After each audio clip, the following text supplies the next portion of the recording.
ओम शांति। 25 अक्टूबर 2024 के ईश्वरीय महावाक्य। बाबा कहते हैं, मीठे बच्चे, बाप की एक नज़र मिलने से सारे विश्व के मनुष्य मात्र निहाल हो जाते हैं। इसलिए कहा जाता है नज़र से निहाल। प्रश्न है, तुम बच्चों की दिल में खुशी के नगाड़े बजने चाहिए, क्यों? उत्तर, क्योंकि तुम जानते हो बाबा आया है सबको साथ ले जाने। अब हम अपने बाप के साथ घर जाएंगे। हाहाकार के बाद जय जयकार होने वाली है। बाप की एक नज़र से सारे विश्व को मुक्ति, जीवन मुक्ति का वर्षा मिलने वाला है। सारी विश्व निहाल हो जाएगी। ओम शांति। रूहानी शिव बाबा बैठ अपने रूहानी बच्चों को समझाते हैं, यह तो जानते हो कि तीसरा नेत्र भी होता है। बाप जानते हैं सारी दुनिया की जो भी आत्माएं हैं, सबको मैं वर्षा देने आया हूँ। बाप की दिल में तो वर्षा ही याद होगा, लौकिक बाप की भी दिल में वर्षा ही याद होगा। बच्चों को वर्षा देंगे।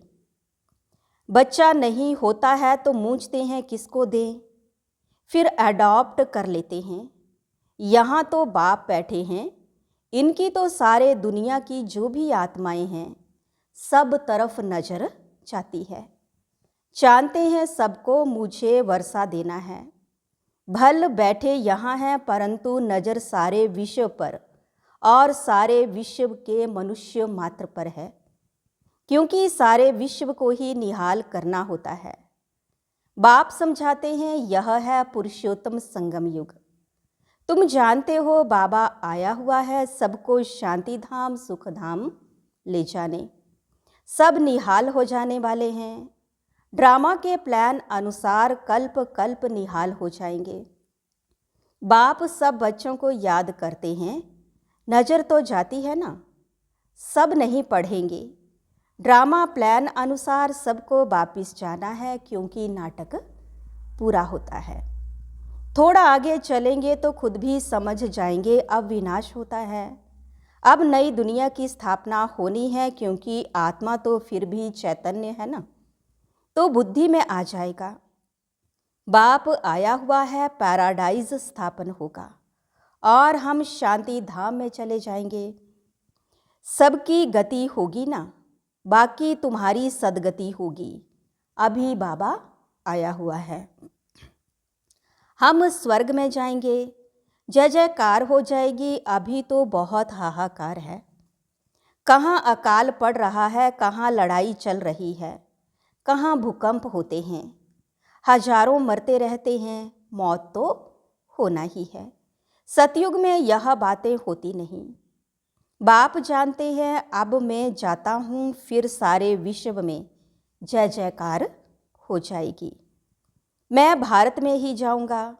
सारे विश्व में भारत जैसे गांव है। बाबा के लिए तो गांव ठहरा। बहुत थोड़े मनुष्य होंगे। सतयुग में सारी विश्व जैसे एक छोटा गांव था। अभी तो कितनी वृद्धि हो गई है। बाप की बुद्धि में तो सब है ना। अब इस शरीर द्वारा बच्चों को समझा रहे हैं। तुम्हारा पुरुषार्थ वही चलता है जो कल्प कल्प चलता है।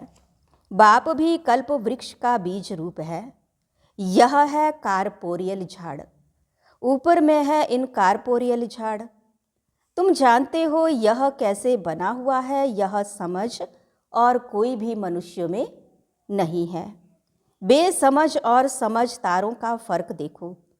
कहाँ समझदार स्वर्ग में राज्य करते थे, उसको कहा ही जाता है सचखंड हेवन। अभी तुम बच्चों को अंदर में बड़ी खुशी होनी चाहिए।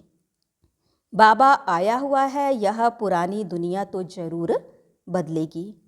जितना जितना जो पुरुषार्थ करेंगे उतनी पदवी पाएंगे। बाप तो पढ़ा रहे हैं। यह तुम्हारी स्कूल तो बहुत वृद्धि को पाती रहेगी। बहुत हो जाएंगे, सबका स्कूल इकट्ठा थोड़े ही होगा। इतने रहेंगे कहाँ। तुम बच्चों को याद है अभी हम जाते हैं सुखधाम।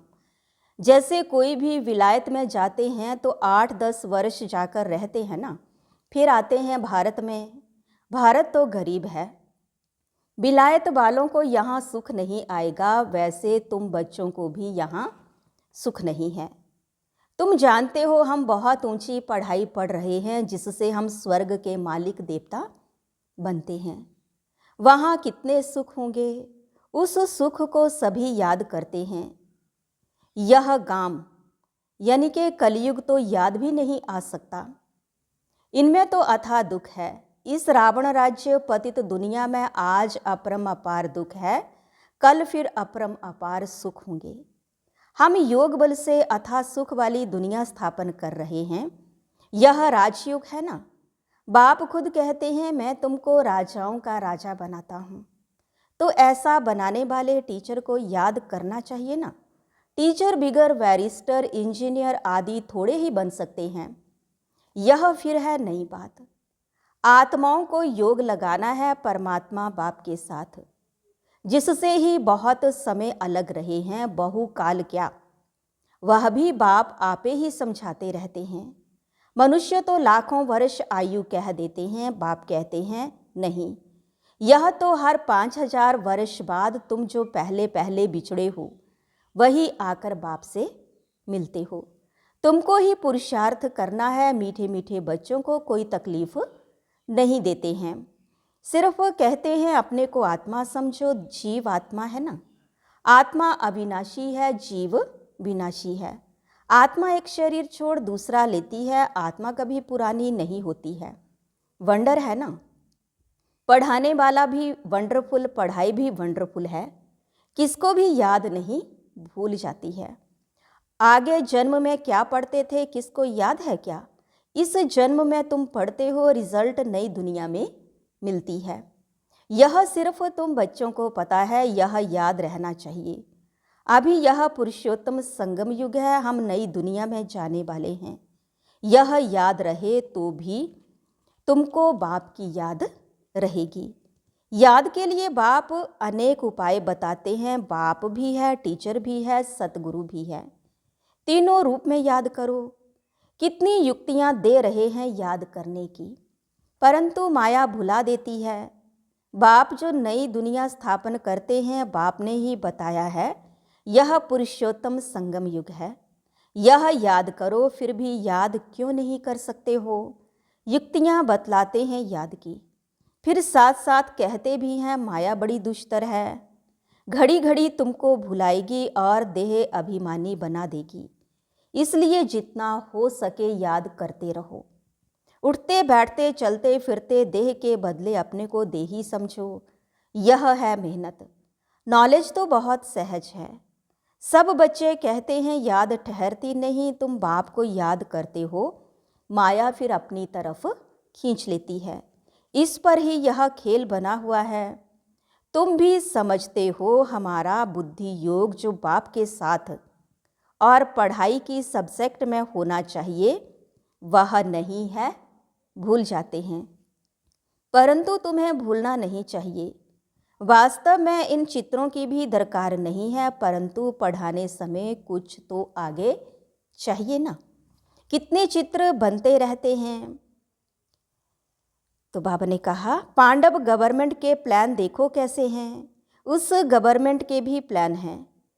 तुम समझते हो नई दुनिया में सिर्फ भारत ही था, बहुत छोटा था। सारा भारत विश्व का मालिक था। एवरीथिंग न्यू होती है। दुनिया तो एक ही है, एक्टर्स भी वही हैं, चक्र फिरता जाता है।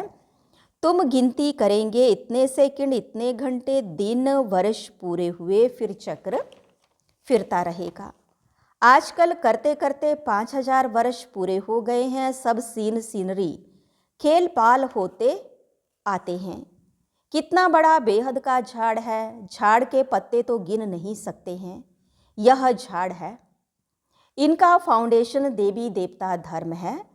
फिर यह 3 ट्यूब्स मुख्य निकले हुए हैं। बाकी झाड़ के पत्ते तो कितने ढेर हैं, कोई की ताकत नहीं जो गिनती कर सके। इस समय सब धर्मों के झाड़ वृद्धि को पा चुके हैं। यह बेहद का बड़ा झाड़ है। यह सब धर्म फिर नहीं रहेंगे। अभी सारा झाड़ खड़ा है, बाकी फाउंडेशन है नहीं। बनियन ट्री का मिसाल बिल्कुल एक्यूरेट है। यह एक ही वंडरफुल झाड़ है। बाप ने दृष्टांत भी ड्रामा में यह रखा है समझाने के लिए। फाउंडेशन है नहीं तो यह समझ की बात है। बाप ने तुमको कितना समझदार बनाया है। अभी देवी देवता धर्म का फाउंडेशन है नहीं, बाकी कुछ निशानियां हैं आटे में नमक। प्रायः यह निशानियां बाकी रही हैं तो बच्चों की बुद्धि में यह सारा ज्ञान आना चाहिए। बाप की भी बुद्धि में नॉलेज है ना, तुमको भी सारी नॉलेज दे। आप समान बना रहे हैं। बाप बीज रूप है और यह उल्टा झाड़ है। यह बड़ा बेहद का ड्रामा है। अभी तुम्हारी बुद्धि ऊपर चली गई है। तुमने बाप को और रचना को जान लिया है। भले शास्त्रों में है, ऋषि मुनि कैसे जानेंगे। एक भी जानता हो तो परंपरा चले, दरकार ही नहीं। जबकि सदगति हो जाती है, बीच में कोई भी वापिस नहीं जा सकता। नाटक पूरा हो तब तक सब एक्टर्स यहाँ होने हैं। जब तक बाप यहाँ है, जब वहाँ बिल्कुल खाली हो जाएंगे तब तो शिव बाबा की बारात जाएगी। पहले से तो नहीं जाकर बैठेंगे। तो बाप सारी नॉलेज बैठ देते हैं। यह वर्ल्ड का चक्र कैसे रिपीट होता है। सतयुग, त्रेता, द्वापर, कलयुग, फिर संगम होता है। गायन है परंतु संगम युग कब होता है यह किसको पता नहीं है। तुम बच्चे समझ गए हो 4 युग हैं। यह है लीप युग। इनको मिडगेड कहा जाता है। श्री कृष्ण को भी मिडगेड दिखाते हैं। तो यह है नॉलेज। नॉलेज को मोड़ तोड़कर भक्ति में क्या बना दिया है। ज्ञान का सारा सूत मुंझा हुआ है। उनको समझाने वाला तो एक ही बाप है। प्राचीन राजयोग सिखलाने लिए विलायत में जाते हैं। वह तो यह है ना, प्राचीन अर्थात पहला सहज राजयोग सिखलाने बाप आए हैं। कितना अटेंशन रहता है। तुम भी अटेंशन रखते हो कि स्वर्ग स्थापन हो जाए। आत्मा को याद तो आता है ना। बाप कहते हैं यह नॉलेज जो मैं अभी तुमको देता हूँ फिर मैं ही आकर दूंगा। यह नई दुनिया के लिए नया ज्ञान है। यह ज्ञान बुद्धि में रहने से खुशी बहुत होती है, बाकी थोड़ा टाइम है। अब चलना है। एक तरफ खुशी होती है, दूसरे तरफ फिर फील भी होता है। अरे ऐसा मीठा बाबा हम फिर कल्प बाद देखेंगे। बाप ही बच्चों को इतना सुख देते हैं ना। बाप आते ही हैं शांति धाम सुख धाम ले जाने। तुम शांति धाम सुख धाम को याद करो तो बाप भी याद आएगा। इस दुख धाम को भूल जाओ। बेहद का बाप बेहद की बात सुनाते हैं। पुरानी दुनिया से तुम्हारा ममत्व निकलता जाएगा तो खुशी भी होगी। तुम रिटर्न में फिर सुख धाम में जाते हो। सतो प्रधान बनते जाएंगे। कल्प कल्प जो बने हैं वही बनेंगे और उनको ही खुशी होगी। फिर यह पुराना शरीर छोड़ देंगे, फिर नया शरीर लेकर सतो प्रधान दुनिया में आएंगे। यह नॉलेज खलास हो जाएगी। बातें तो बहुत सहज हैं। रात को सोते समय ऐसे ऐसे सिमरण करो तो भी खुशी रहेगी। हम यह बन रहे हैं। सारे दिन में हमने कोई शैतानी तो नहीं की। 5 विकारों से कोई विकार ने हमको सताया तो नहीं। लोभ तो नहीं आया। अपने ऊपर जांच रखनी है। अच्छा, मीठे मीठे सिकिलधे बच्चों प्रति माता पिता बाप दादा का याद प्यार और गुड मॉर्निंग। रूहानी बाप की रूहानी बच्चों को नमस्ते। रूहानी बच्चों की रूहानी बाप दादा को दिल व जान सिकवा प्रेम से नमस्ते। ओम शांति। धारणा के लिए मुख्य सार। फर्स्ट पॉइंट, योग बल से अथाह सुखों वाली दुनिया स्थापन करनी है। इस दुख की पुरानी दुनिया को भूल जाना है। खुशी रहे कि हम सचखंड के मालिक बन रहे हैं। सेकंड पॉइंट, रोज अपनी जांच करनी है कि सारे दिन में कोई विकार ने सताया तो नहीं, कोई शैतानी काम तो नहीं किया, लोभ के वश तो नहीं हुए। आज का वरदान है, वरदाता द्वारा सर्वश्रेष्ठ संपत्ति का वरदान प्राप्त करने वाले संपत्तिवान भव। किसी के पास अगर सिर्फ स्थूल संपत्ति है तो भी सदा संतुष्ट नहीं रह सकते। स्थूल संपत्ति के साथ अगर सर्व गुणों की संपत्ति, सर्व शक्तियों की संपत्ति और ज्ञान की श्रेष्ठ संपत्ति नहीं है तो संतुष्टता सदा नहीं रह सकती। आप सबके पास तो यह सब श्रेष्ठ संपत्तियां हैं। दुनिया वाले सिर्फ स्थूल संपत्ति वाले को संपत्तिवान समझते हैं, लेकिन वरदाता बाप द्वारा आप बच्चों को सर्वश्रेष्ठ संपत्तिवान भव का वरदान मिला हुआ है। स्लोगन है, सच्ची साधना द्वारा हाय हाय को वाह वाह में परिवर्तन करो। सच्ची साधना द्वारा हाय हाय को वाह वाह में परिवर्तन करो। आज बाबा ने कहा, मीठे बच्चे, बाप की एक नज़र मिलने से सारे विश्व के मनुष्य मात्र निहाल हो जाते हैं। इसलिए कहा जाता है नज़र से निहाल। ओम शांति।